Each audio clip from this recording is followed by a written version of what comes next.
Bueno, buenas tardes. No sé si se escucha.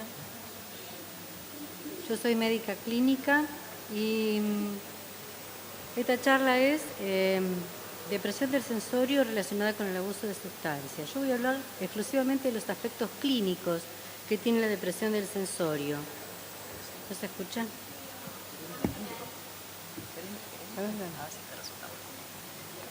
Yo voy a hablar exclusivamente de los aspectos clínicos de la depresión del sensorio.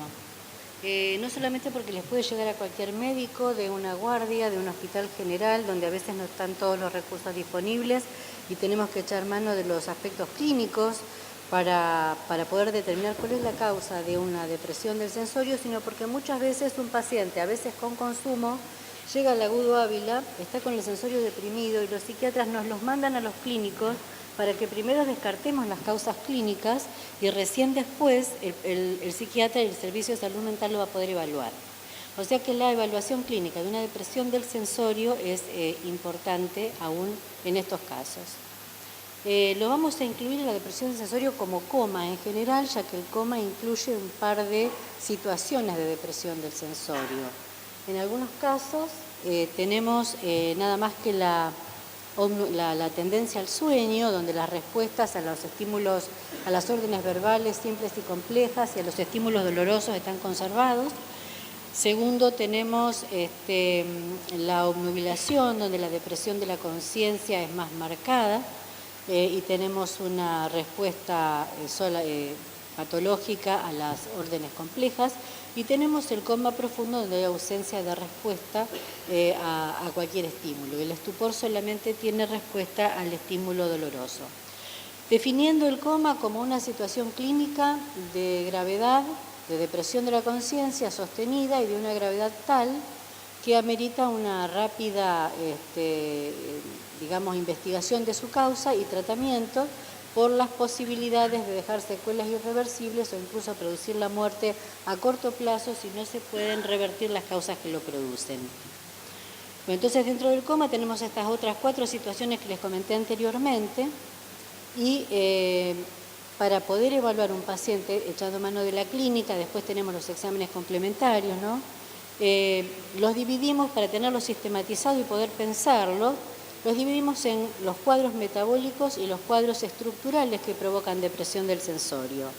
Dentro de los cuadros estructurales, que generalmente cursan con signos de foco, allí tenemos los cuadros metabólicos, básicamente tóxico-metabólicos, que cursan generalmente sin signos de foco, donde hay todas las alteraciones del medio interno, las intoxicaciones. Por lejos la intoxicación alcohólica aguda en los jóvenes es una causa muy importante incluso de coma, la hipoglicemia, la hiponatremia, la hipernatremia, la hipercalcemia, son todas causas de depresión del sensorio, los trastornos hidroelectrolíticos y los estados de alteración del ácido base, como por ejemplo la acidosis metabólica o la alcalosis metabólica también, las encefalopatías como la encefalopatía hepática, urémica, la encefalopatía hipertensiva, la encefalopatía de Wernicke.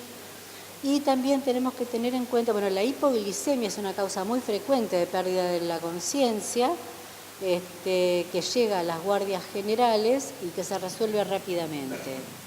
Y después tenemos también la insuficiencia suprarrenal y el coma hipotiroideo, digamos.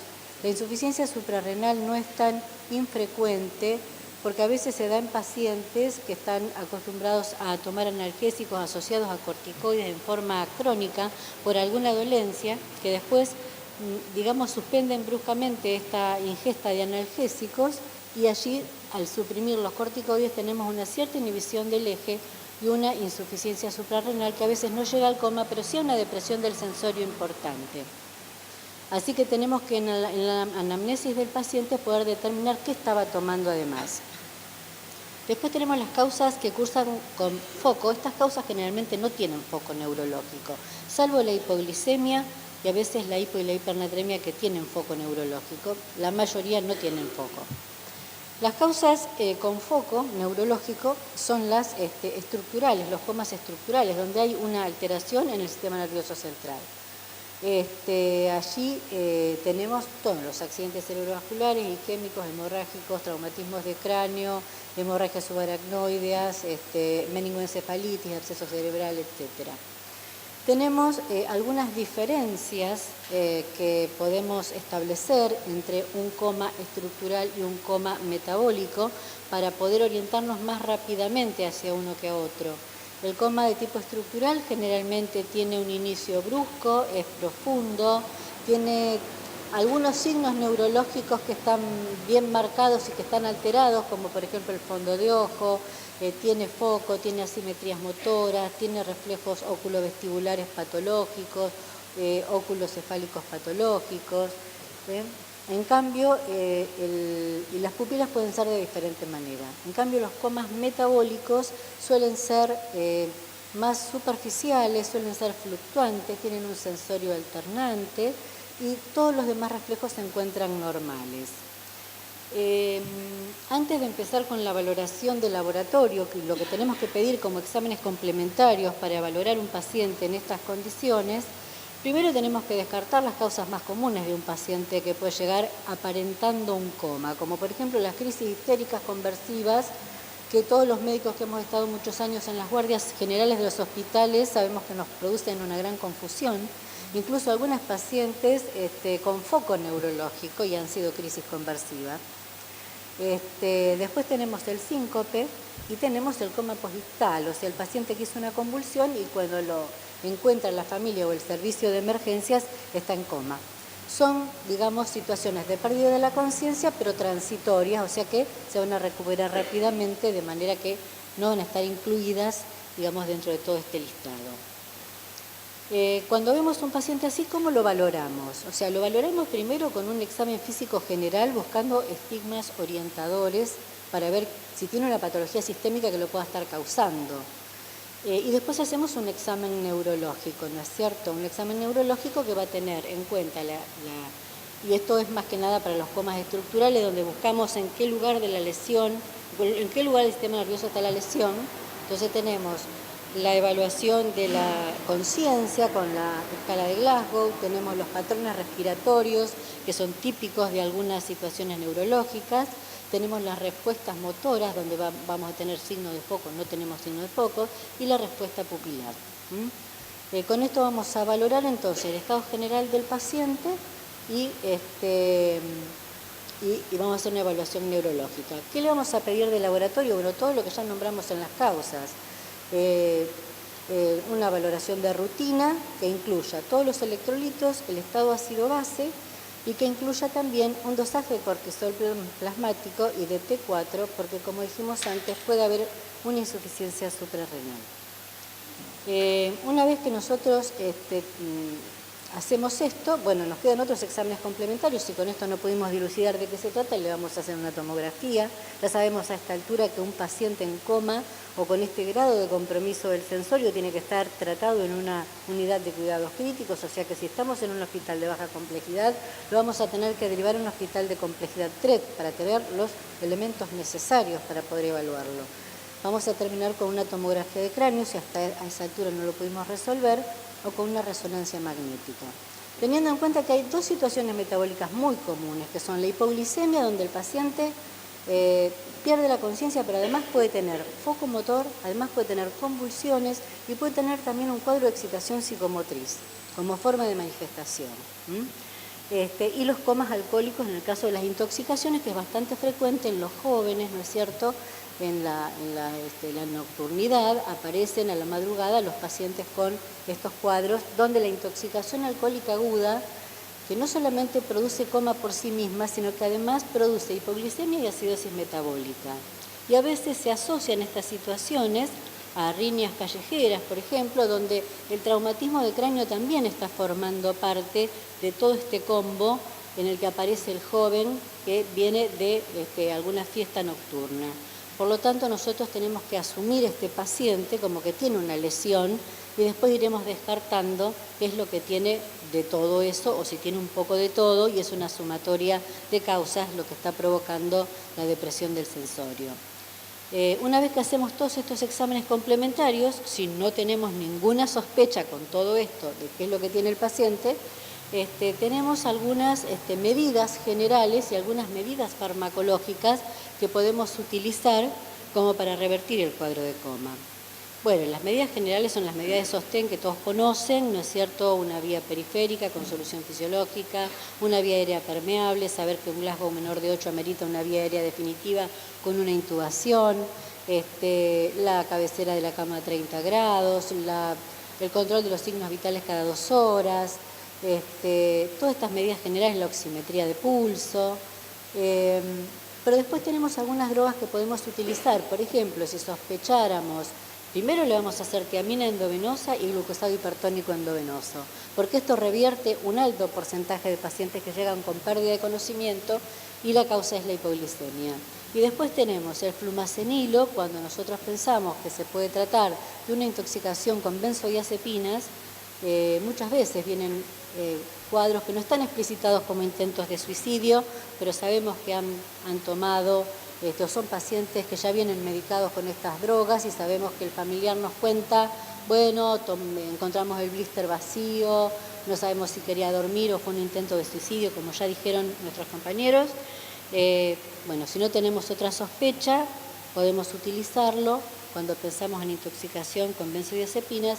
Y si tenemos una depresión del sensorio asociada a pupilas mióticas, podemos pensar en intoxicación con opiáceos y allí podemos utilizar la naloxona como el antídoto. Suponemos que por ahí no hace falta llegar a este estado porque, bueno, mucho antes, con todo lo que dijimos, con los métodos complementarios y con la clínica, vamos a tener una orientación. En definitiva, la idea es un poco con la clínica poder saber frente a qué tipo de paciente estamos, sobre todo hasta que logremos derivarlo a un hospital de alta complejidad, cuando estamos en un hospital de un pueblo, por ejemplo, que no tiene todos los recursos, y por otro lado, cuando el paciente llega en estas condiciones a un hospital de nivel 3, porque suponemos que hubo un consumo, pero los psiquiatras nos los derivan a los clínicos para que descartemos las causas orgánicas, para poder después, cuando el paciente ha revertido toda esa situación, recién entonces poder ellos valorarlo desde su especialidad. Bueno, esto es más o menos lo que yo quería comentar sobre los aspectos eminentemente clínicos de la depresión del sensorio. Y bueno, como habrán visto, no solo por lo que comentó Norma, sino por lo que venimos hablando a lo largo de toda la jornada, por si quedase alguna duda, salvo que estemos hablando de adicción al juego o de otras adicciones o consumos problemáticos como los enumera la ley, que no involucren sustancias, como verán, todas las sustancias se meten con la neurotransmisión cerebral. Y por eso estamos hablando de cuadros asociados a psicosis como la esquizofrenia o depresión, agitación, coma, convulsiones. Por eso es tan problemático. En varias charlas surgió el tema de las recaídas, de pacientes que vienen con una historia de múltiples consultas. Estamos hablando entonces que cuando el consumo problemático es de sustancias, este tema se torna tan complejo porque claramente, aunque no seamos muy amigos de la química, nuestro cerebro es química y los neurotransmisores son básicamente los que regulan el ciclo sueño-vigilia, nuestra sensación, son sustancias químicas que, bueno, entre neurotransmisores y hormonas, ¿verdad? Pero cuando nos estamos metiendo con sustancias, ya sea la que quieran nombrar, el alcohol, la nicotina, la cocaína, la marihuana, algunas utilizan más de un neurotransmisor o modulan la neurotransmisión de más de una sustancia, pero prácticamente todas ellas se meten con los circuitos de recompensa y a los que hacemos desde el lado de la medicina el abordaje de estas problemáticas, sabemos que se meten con la neurotransmisión dopaminérgica y con la serotonina y con el glutamato y con el GABA y con neurotransmisores que cuando no consumimos sustancias se automodulan. Cuando nos metemos con esas sustancias abrimos puertas que a veces no son tan fáciles de cerrar una vez que el paciente lleva un determinado historial de consumo. Más allá que obviamente las sustancias no inventan receptores que no están en nuestro cerebro. Obviamente, cuando hablábamos, Norma hablaba recién del coma y decía muchos jóvenes en la nocturnidad llegan a consumos abusivos de alcohol que terminan en el coma. Bueno, el alcohol es el gran ejemplo de una sustancia que podríamos titularla de muchas formas. Todos vamos a acordar en que es un depresor del sistema nervioso central, vamos a acordar en que es legal en los mayores de 18 años. ¿Vieron desde cuántos puntos podemos mirar el alcohol? Y el otro punto en el que vamos a estar de acuerdo es que se mete con más de un neurotransmisor cerebral y que se mete con el circuito del GABA y con la dopamina y que por eso es tan complejo cuando a esto le sumamos otras sustancias, los co-consumos, y ni qué decir cuando le sumamos comorbilidades que el paciente ya trae. Para resumir un poco, bueno, por favor Esto ya también se dijo en el transcurso de la jornada, es la comorbilidad o la coexistencia de abuso de drogas con conductas suicidas. En mi caso, que lo puedo ver desde el lado de la toxicología y de la pediatría, tengamos en cuenta que nos encontramos con una complejidad a sumar. Y es que cuando los niños son los que consumen, y hablo de consumo de pegamentos, de alcohol a edades tempranas, la experimentación con cannabis o con cocaína, cuidado porque nos estamos metiendo con un cerebro que está muy claro, y eso sí hay mucha literatura internacional que avala la plasticidad cerebral, que si bien conservamos, la vamos perdiendo aparentemente con la edad, y se cree que el cerebro, el principal momento de la vida en el cual esta plasticidad es más acentuada, y entonces aprendemos conductas y se predispone o se aprende mejor. Se cree que es hasta los 20, 21, hay publicaciones que hablan hasta los 22 años, pero está muy claro que la Organización Mundial de la Salud avala el hecho de que cuanto más temprano en la vida se comienzan a consumir sustancias, es más probable que en la edad adulta se desarrolle algún tipo de consumo problemático. Por eso la gran preocupación de los que vemos niños que consumen. Para cerrar el cuadro de coma que hablaba Norma, recordar que en un niño un consumo de cannabis, la aspiración de pegamento, que en realidad el que aspira pegamento lo que aspira es hidrocarburos que actúan como solventes, o el consumo a edades tempranas de alcohol. Cuando un niño llega en coma por cualquiera de estas causas, es prácticamente indistinguible en un primer abordaje. Y lo que tenemos es esto, un paciente en coma, y después veremos si fue cannabis, son hidrocarburos o alcoholes, pero lo que va a salvarle la vida al paciente, entre comillas, es evidentemente el tratamiento de sostén.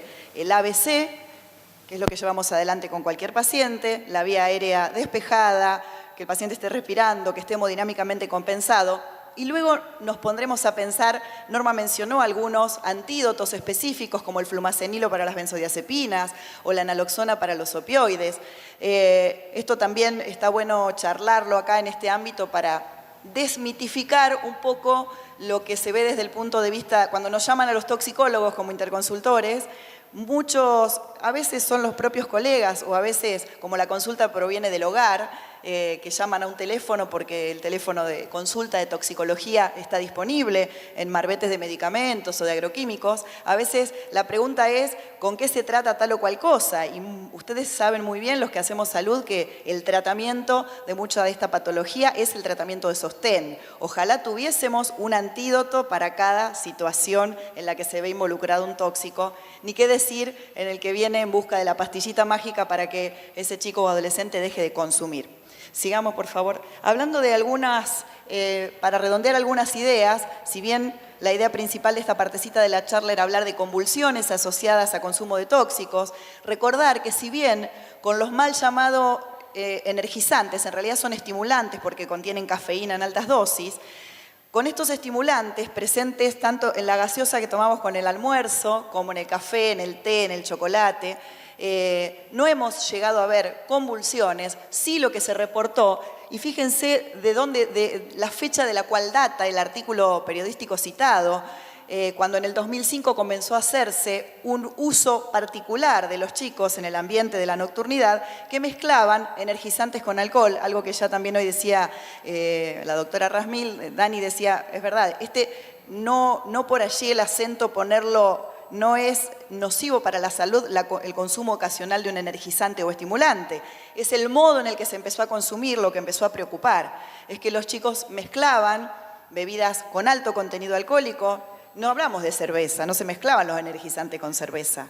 Se mezclaban con vodka, con gin, con ron o con algunas otras bebidas que además resultaban bastante atractivas porque eran bebidas de colores muy atractivos y se mezclaban con energizantes. Estos estimulantes, en realidad, por su alto contenido de cafeína en poca cantidad de volumen, hacía que la mezcla de un depresor como es el alcohol y un estimulante como es la cafeína se mantuviese ese chico más tiempo despierto y sin atender, desoyendo lo que todos sabemos, hasta qué punto decimos, bueno, hasta acá voy a consumir alcohol porque me siento, sobre todo porque tengo sueño o porque tengo algún otro signo físico, y acá era bastante difícil poner el punto, tal como lo que comentaba antes Dani, lo que ocurre con el consumo conjunto de cannabis y alcohol, dado que ya sabemos que la marihuana, el cannabis, deprime el reflejo de náusea, que es un reflejo protector. Entonces, cuanto más alcohol se consume, sumado a que el coma por alcohol en niños más tempranamente ocasiona hipoglicemia.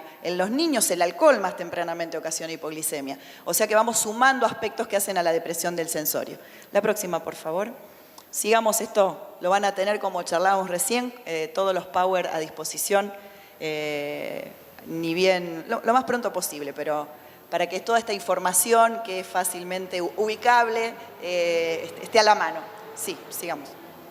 Seguí nomás, la próxima. Bueno, esto simplemente para recordar los pocos casos en los cuales se nos ha llamado como interconsultores y donde el cuadro de agitación psicomotriz llegó al punto de las convulsiones, han sido niños, adolescentes, en los que se había registrado consumo de estimulantes. Ustedes saben que los estimulantes no solo se restringen al mundo de la cocaína, sino que tenemos emparentados químicamente a la cocaína, a todas las anfetaminas, metilene, dioximetanfetaminas y tantas sustancias que resultan, que las llamamos drogas sintéticas, en realidad, porque saben ustedes que las anfetaminas pueden sintetizarse a partir de efedrina. Bueno, en este país tuvimos muchas noticias periodísticas en torno a eso, no vamos a hablar, pero es cierto que en una pequeña cocina de drogas, a partir de efedrina, se puede cocinar anfetaminas. Entre tanto, la cocaína, ustedes saben que se obtiene el clorhidrato luego de varios pasos en los cuales se trata la hoja de coca, Erythrocylon coca, que es una inocente plantita, ¿sí? Nada tiene esto que ver con el coqueo, con masticar la hoja de coca, que es lo que vemos en el norte de nuestro país para personas que viven y trabajan a grandes altitudes, donde la presión parcial de oxígeno baja en el aire y andamos medio dormidos, entonces nada que tiene esto que ver con el coqueo, en el cual el medio extractivo de los principios de la econina es el agua que tenemos en la saliva. Nada tiene que ver con los principios extractivos que se utilizan en una cocina de cocaína, donde la finalidad es obtener el clorhidrato de cocaína, que es esnifable, o sea, se consume por la nariz o se fuma. En nuestro país el principal problema es ese, o cuando los desechos de esta pasta base terminan formando parte del paco, que sabemos que son sustancias. Estamos hablando de estimulantes que, si bien la finalidad es recordar que ese paciente puede terminar con convulsiones, recordar también que son tanto la cocaína en el extremo de los estimulantes como el alcohol en el extremo de los depresores, son sustancias que muestran alto refuerzo. Refuerzo, palabra que la usamos desde cuando yo estudiaba fármaco en la facultad y sabíamos que era una variable propia de la sustancia. Es eso que esa sustancia provoca, que en general es placer o desinhibición para el alcohol.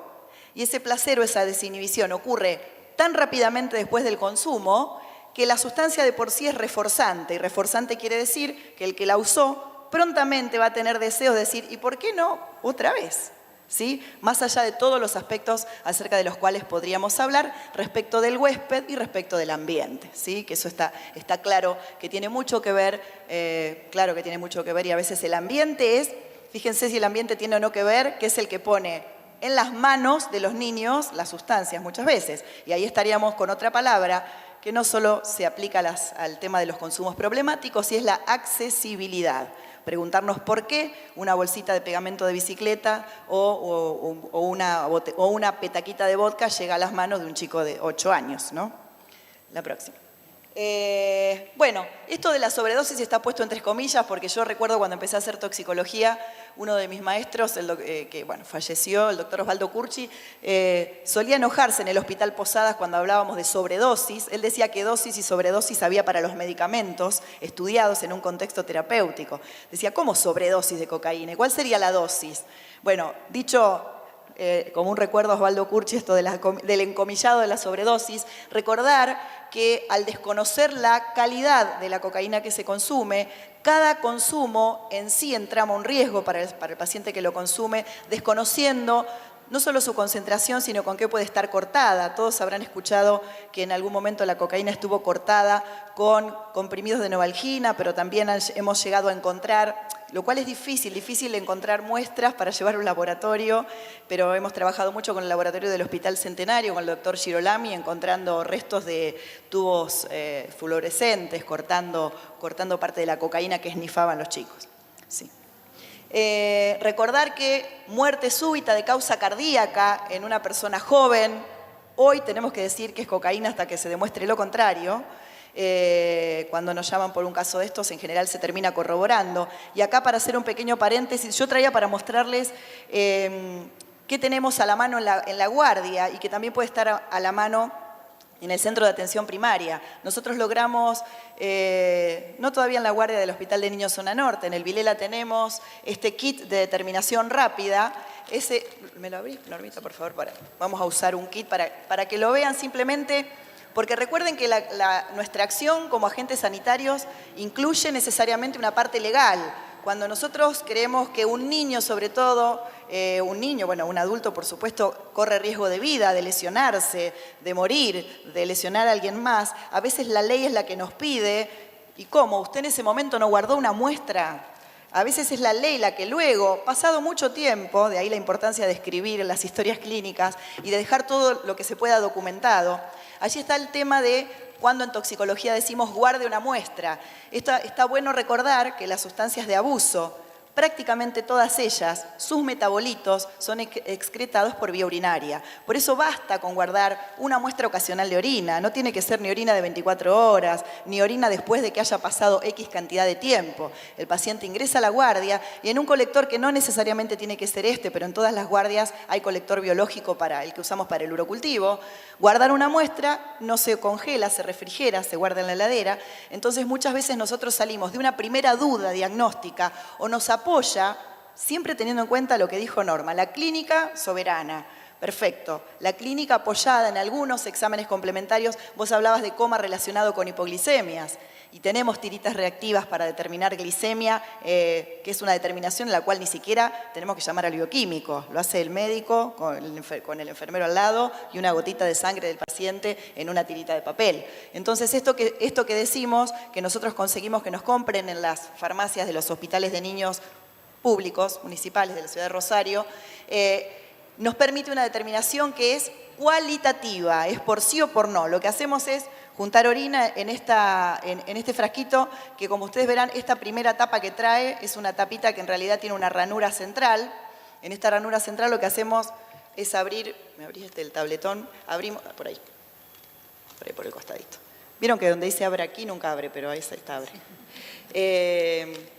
Lo que hacemos entonces con esta tabletita lo que hacemos es con la orina del paciente colocada en este frasquito, lo tapamos, rompemos la ranurita que es de papel con el tabletón y al menos nos da, en este caso nosotros conseguimos que con este tabletón que tiene 8 determinaciones, hay de 8, de 10, de 16, por lo menos es un dato más que avala nuestra observación clínica. Y cuando hay problemas legales, lo que hacemos es decir, sí, nos dio positivo para benzodiazepinas, tenemos para cocaína o econina, cannabis o marihuana, para metanfetaminas, para opioides. Lo que hacemos es, el mismo kit viene con una tapita entera, le quitamos la que tiene ranura y con la tapita entera guardamos la muestra para eventuales dosajes y si hay problemas involucrados, esto amerita una cadena de custodia. Entonces, muchas veces nos vemos obligados a dar aviso a juez de menores por alguna situación en particular en la que ese niño se ve involucrado, por lo cual allí, como decimos, si esta muestra va a ser utilizada con la determinación, por ejemplo, de una determinación cuantitativa, que no es lo que tenemos acá. Esto es cualitativo, es sí o no, consumió o no consumió. Si queremos saber la cantidad, esto, como decíamos, lo que hacemos es ponerlo bajo una cadena de custodia en la que suele ser el juez de turno el que nos manda, hay otro tipo de bolsitas para guardar la misma muestra. A ver. Bueno, recordar que se habló varias veces hoy del tratamiento farmacológico. Cuando un niño llega con convulsiones de causa desconocida y sospechamos que lo que consumió es anfetaminas o cocaína, lo que hacemos es, bueno, primero la vida, primero el ABC, pero tratamos las convulsiones con benzodiazepinas. Es muy raro que echemos mano a algún otro antiepiléptico, no solemos usar barbitúricos ni difenilidantoína, usamos benzodiazepinas, repetimos las dosis las veces que haga falta, no solemos usar en los niños neurolépticos que pueden agravar el cuadro de rigidez. La rigidez muscular y la consecuente rotura de masa muscular, la rhabdomiólisis de la que hoy se hablaba, suele ser también más severa en niños y por eso tratamos de no usar neurolépticos típicos, que si bien hoy decíamos el haloperidol es un medicamento muy benigno, así todo a veces puede agravar los cuadros de rigidez y allí el paciente puede morir, no de forma inmediata, sino a mediano plazo, por compromiso severo de la función renal. Así que nos vemos obligados en esa primera instancia a controlar las convulsiones con benzodiazepinas, hacer un monitoreo cardíaco y al mismo tiempo, desde que lo recibimos, comenzar a proteger su riñón, asegurándonos una buena diuresis. La próxima creo que no hay mucho más. Bueno, esto del laboratorio específico que a muchos les interesa, en la urgencia siempre guardamos muestra pensando que las convulsiones pueden obedecer, igual que el coma, a una causa toxicológica. No quiere decir esto que la heladera del Vilela, porque yo soy la que va en estos casos de interconsultora, está llena de pis, sino que en realidad lo que hacemos es guardar la muestra para no perdernos la oportunidad diagnóstica. Si luego nuestra conclusión es que ese coma o esas convulsiones obedecían a otra causa, se desecha la muestra y se terminó. Pero el caso de la oportunidad perdida, sobre eso ponemos el ojo y decimos guardamos la muestra, si no se va a procesar con toxicología analítica, la descartamos guardándola no menos de 48 horas. Esto muchas veces es de interés, cuánto tiempo resulta positivo un metabolito de alguna droga de abuso en orina. Para cualquier droga, las de uso médico, va a depender de la vida media. Los chicos y adolescentes que abusan de cocaína, también como comentaron antes los colegas, saben usar o alcohol o benzodiazepinas para bajar cuando se asustan con sus efectos, cuando se asustan con la taquicardia, con los temblores, o más raro que se asusten con la hipertermia que a veces sigue al consumo de otras sustancias alucinógenas como el éxtasis, el LSD. Por eso decía, en orina, ¿cuánto tiempo se detectan las sustancias? Depende de la vida media. Para el caso específico de cocaína, involucrada como un agente estimulante capaz de producir convulsiones, hasta 5 días. Mucho más largo es el tiempo que podemos hallar metabolitos de cannabis, de marihuana, en orina, dado que es una droga lipofílica, y por eso, para los consumidores habituales, hasta prácticamente un mes después del uso, se pueden detectar metabolitos en orina. Teniendo en cuenta que lo que tenemos es, no le pidamos peras al olmo, lo que tenemos es lo que hay. Me refiero a los puntos de corte de las técnicas usadas en laboratorio. Puede ser positiva, pero que resulte negativa. Hay falsos negativos. A veces esto dependiendo de la pequeña cantidad de microgramos presentes en la orina y que resultan indetectables porque están por debajo del punto de corte de ese método de laboratorio. A ver, la próxima, parece que no hay mucho más. Bueno, esto simplemente para tener en cuenta que siempre los chicos y quienes se dedican a venderles sustancias para que experimenten, prueben, para que la pasen divino en una fiesta electrónica, todos ellos siempre están un paso adelante que nosotros, los que intentamos cuidar su salud, los que hacemos salud, los que tratamos de aprender, estudiar y ponernos al día para saber con qué vamos a recibir intoxicado al próximo paciente del próximo fin de semana. Les cuento para nuestra frustración. Solo sé que no sé nada, quiere decir que los que les venden cosas a los chicos siempre están un paso adelante. Cuando ocurrió en Costa Salguero lo del consumo de éxtasis en un ambiente donde hacía calor, como acá que no pudimos abrir las ventanas, perdónenme a los que me habían pedido, no se pudo, así que estamos un poco acalorados. Imagínense lo que sería en este mismo ambiente, 200 personas más bailando y consumiendo éxtasis. En ese caso concurrieron, fue una cadena de eventos desafortunados en la que además del calor externo, los chicos aparentemente habían quedado sin posibilidad de acceso al agua, sabiendo que el éxtasis provoca hipertermia, deshidratación, y muchos murieron con convulsiones y otros murieron a mediano plazo por falla renal que resultó ser irreversible. Entonces, bueno, esto nos marca también, a nosotros nos preguntaba la prensa cuando esto ocurrió, ¿y por qué algunos chicos se murieron y otros no? Y bueno, volvemos a, todo el día hoy hablamos de individualizar. Tanto como la terapia a mediano y a largo plazo debe ser individualizada, los casos, ninguno se parece a otro, ninguno, y nunca nadie, por eso es otro punto de debate, y es un punto arduo de debate. Habrán escuchado ustedes las dos palabras que no son lo mismo, por favor. Reducción de daño y reducción de riesgo. Bueno, creo que a partir de jornadas de trabajo como esta, tenemos que plantearnos seriamente de qué hablamos cuando hablamos de reducir daños y reducir riesgo, cuando estamos hablando de consumo de sustancias en niños, adolescentes, en quienes ninguno de los aquí presentes les puede asegurar, tomate esta pastillita que con esto y una botella de agua mineral al lado no te va a pasar nada. No le podemos asegurar eso. Entonces creo que esto también da pie a que en realidad estos encuentros son una excusa para ponernos a sentarnos, a pensar y a discutir sobre cuestiones que nos interpelan a todos, sobre todo por esto, porque la química va mucho más adelantada. No se olviden que quienes fabrican estas pastillitas de colores tan bonitos, tan atractivos, las formitas, los chicos que murieron en Costa Salguero contaban que las pastillitas que no están puestas ahí tenían la S de Superman. Son todas muy bonitas y fíjense que quienes se dedican a fabricarlas cada vez intentan hacer sustancias que en menores cantidades y menores dosis, algo fácilmente transportable en un bolsillo, en cualquier lugar escondido, provoque poca dosis, mucho efecto. Porque si no es como que parece, esto está en el contexto de vender todo un mensaje de que si no tomas algo, ¿cómo te vas a divertir? Si no tomas algo. La vida misma parece ser aburrida sin algo más que la vida misma. Bien, creo que nada más. Pasá a las que siguen. Bueno, esto es respecto de qué ocurre ante un cuadro de consumo de éxtasis o LSD. Seguí, por favor. Esto, recordar que, bueno, para el ácido lisérgico, en realidad, como para todas las sustancias, no olvidar que consumo, otra vez, cuanto más pequeños sean los consumidores, me refiero a su edad, es más probable que relaten los malos viajes, que son los flashbacks. Es el paciente que te cuenta que en una situación parecida, un día parecido, en un ambiente parecido, con los mismos amigos, sin consumir, vuelve a tener las mismas sensaciones que si hubiera consumido. Y no siempre es placentero, todo lo contrario. Muchas veces los chicos tienen sensación de que son perseguidos o preguntan, como en el caso que presentaban las colegas, ¿me estoy volviendo loco? Sí, la próxima. Bueno, vamos a seguir porque yo que soy la que cortaba con el tiempo nos corre. Después vamos a dejar tiempo para preguntas y sobre todo me parece lo más interesante de encuentros como los de hoy es que queden lazos tendidos entre nosotros para que esto se pueda reproducir. No se olviden que lo del consumo y el derecho a consumir también parte de un derecho básico que es a saber.